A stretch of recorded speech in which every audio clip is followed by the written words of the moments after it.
everybody, it's your girl, Natalie Sugars, right here on the scene, and for the one we've all been waiting for, the Pittsburgh Monster Pumpkin Pop-Up. That's right, the season finale of my show, and there's no better way to go out than right here with this amazing event. And we're gonna dig right in. I wanna know, just like you do, what planted the seed to grow this event into becoming the city's signature fall festival. No better place to do it than right here on the North Shore to house champion pumpkins across from Heinz Field. So, with no further ado, I give you the biggest not around town yet.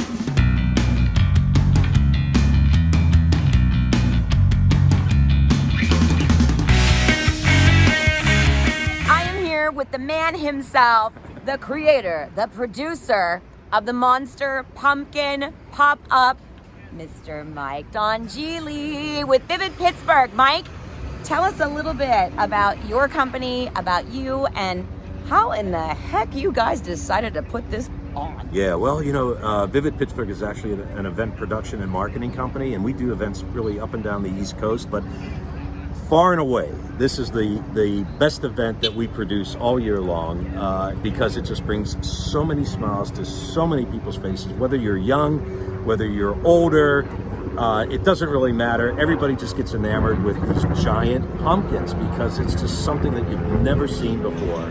It's jaw-dropping. Yeah. Right? Yeah. I mean, I see the looks on everyone's faces right here, and we're getting pretty busy, which means we're probably going to have to get off of the stage so that people can actually take pictures of these beautiful, beautiful fruits. Yes, not vegetables. Exactly. Yeah, exactly. What planted the seed, as I said in my opener here, for this event to take place and kick off initially? Yeah, well, you know, my business partner and I, Mike Fetchko, actually, we ran the Pittsburgh Three Rivers Regatta up until about 2014, and then, of course, it went into other hands. So we had always wanted to do an event in the fall here. We always thought that there was a window that Pittsburgh did not have any type of signature event. So, of course, when you think fall, you think pumpkins naturally. And yes. We were saying, okay, well, what could we do with pumpkins that is actually different than what anybody else has ever done before? And they grow anywhere from a couple 100 pounds to thousands of pounds. And as you mentioned, Dave and Carol, who own their own company called Valley of the Giants, Dave has actually been involved in pumpkin growing for decades. He's held the state record several times, and his pumpkin here this year, which weighs 2,112 pounds, is a new Pennsylvania state record. Just keep getting bigger and bigger every year. It's astonishing, and I think that's a good segue to show a little bit of footage of my trip up to the farm.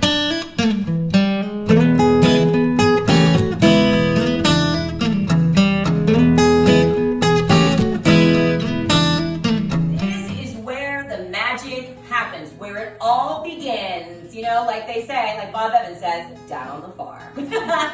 Getting back in touch with my country roots, it's such a gorgeous day out here with the most magnificent of people, the ones who make all of these cool pumpkins in this festival possible. Dave and Carol Stelz, what's up, guys? Thanks for having us, Nellie. It's awesome you come out here to the Sticks and be a part of the Giant Pumpkin Festival. Okay, so you guys, world champions, the biggest jack-o'-lanterns, right? We're hoping there's a chance we just might get this little baby here over 2,119 pounds and bring that world record jack-o'-lantern back to the state of Pennsylvania, and once again break our world record we did in Pittsburgh last year. How in the heck do you get this thing to be this big? Well, we start the plants in early April. We get them outside in greenhouses. You can see the structures around us, and then we get these out. We're pollinating these in the middle of June, and then these will do 80% of their growth in 60 days. That means in peak growth, we're gonna grow 50 pounds a day. City of champions, even pumpkins. Go big or go home, baby. So talk to me about one last thing, Mike. The big pumpkin drop. Yeah, it is. It's the thing that people come to see more than anything else, really, because we take one of the larger pumpkins that we have in the display, and usually that's anywhere from 1,800 to over 2,000 pounds. That's it. Yeah, exactly. So one of the smaller ones. And then we hoist it up on a crane about 100 feet in the air. And in this instance, the major one we do is obviously for charity, and it's for Project Bundle Up, which is just a great organization. You know, they provide winter coats and winter clothing to needy children and needy seniors across Western Pennsylvania, so they're more than happy to do it. And we take that thing, we hoist it 100 feet in the air, and we let it drop into a 10-foot diameter, 3-foot high pool of water. And then inside that that pool is our ping pong balls that people buy. And of course, then they're numbered. And if your numbered ball travels farthest from the pool, you win a spectacular series of prizes, one big grand prize. So, how fun is that? Oh, it's hysterical. I'm a little nervous about this like giant, massive, almost 2,000 pound pumpkin that's going to plunge into a pool. By the way, can we talk about tongue twisters for a second? I mean, Pittsburgh Monster Pumpkin pop-up. Yeah. Monster pumpkin drop into a pool. I mean, it's a lot. Yeah, like, I know. I love it. It's challenging. We go overboard on the alliteration more often than not. I know we do, but it's for a reason. It just makes people remember it and say it, over and over You again. better believe it. Yeah. I had to say it quite a few times. Yeah. It's fantastic, though.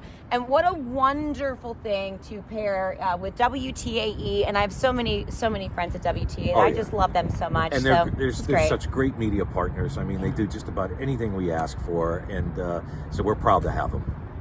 You better believe it. Yeah. Stay tuned for that big pumpkin drop. Yeah. Kudos to you guys for this year. I mean, this year has been a tough year. It was a pandemic year, and most events canceled. And I want to talk about that too, because you guys didn't, and I love that. Yeah. Well, we're kind of proud of that too. Because it took a lot of planning, a lot of strategic thinking to figure out not only how to do it and what we could do, but whether or not we'd be allowed to do it. Sure. And so, first year we started the festival itself. I don't think people really understood what we were talking about when we said Monster Pumpkins, and they didn't realize what the actual size of these things were going to be. Yeah. So people just even though the crowd estimates were about 40 to 50,000 people that actually attended.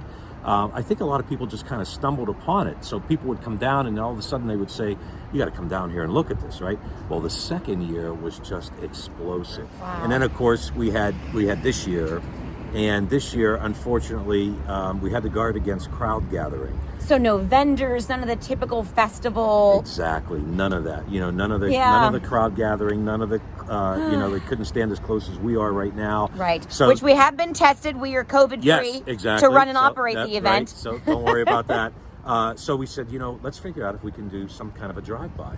And how inventive. And I really have to applaud everybody who's actually come down to see it, because our estimates up to this point were about 10,000 cars have come through. The idea was to elevate it, do some unified giant pumpkin scene, and actually do something that people in the pumpkin festival world has never been done before. And you see the two walls that are on each side of the actual carving. Oh yes, I do. Yeah. So take a look. Yeah, so absolutely, you have almost 1,100 to 1,200 pumpkins on each wall. Those are real pumpkins. They've been hand painted by 3 graffiti muralists here in Pittsburgh, live in Pittsburgh, and each wall weighs a collective total of 10,000 pounds. Wow. So it was quite a feat. It has never been attempted before at any pumpkin festival here in the United States or What around. I love too about this year, that's different from year 1 and 2, is that this is a continuous scene that has been done on these pumpkins, on the stage that we're standing from all of these. How many pumpkins are up here on the stage? There are 19 separate pumpkins up here that make up this sculpture, and you're absolutely right. The first 2 years, we actually had the carvers come in, and each one, there was a theme to what they were carving, but they were all individual carvings. Right. So the idea this year was to take that unified theme, which is the Monongahela monster. Which I love. Yeah, which is a fabled tale of this sea creature that We're lives gonna get in the him. Wait, where is Monongahela River. Yeah, exactly.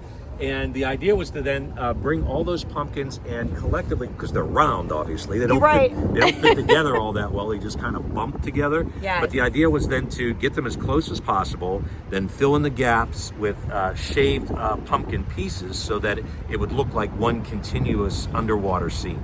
And I actually think we got pretty close to doing that. I think you guys got very close to doing that. This looks amazing. Talk to me a little bit about the uniqueness of this event besides the obvious, which is, I think, the community's strong pride that comes with doing this. There's a costume caper. It's a charity.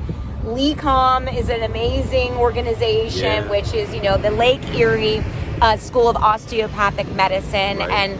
The largest one in the country, actually. It's phenomenal. Yeah. And this costume caper 5K is such a unique, fun thing yet again, just like the pumpkins on the stage. Talk to me a little bit about that. Yeah, well, the uniqueness of the event, I think, besides the obvious, the giant Exactly. is that it really starts with the growers. It's for some of them, it's their livelihood. It certainly is an incredible passion and hobby for all of them. Well, it's an entire organization, I found out. Yeah. I mean, I got an education when I went, like Bob Evans says, it was up on the farm actually, but down on the farm. And I never knew that there was such a pumpkin strong community. Yeah, of course, it's a free event. So, Let's talk about that. Yes. FREE free. Who doesn't love stuff for free? Exactly. So it really opens it up to people of all ages, of all types. They come down, they bring their families, they bring their kids. LECOM said, we like this event, we love this event. What could you possibly do for us that that would add to it, that we could add to it? Sure. And of course, we want to engage people all over of all types. And we said, well, how about a 5K? But instead of just making it a regular 5K, let's call it the costume caper. And let's have everybody dress up. Several hundred runners participate in the event. It's amazing. Yeah, and people would actually dress up beforehand. I don't know that I ran as a reindeer. Okay, so you did run. Yeah, I wasn't sure if people just dressed up and then sent us a photo or if they actually did run the 5K. But either way, we had a lot of fun with it.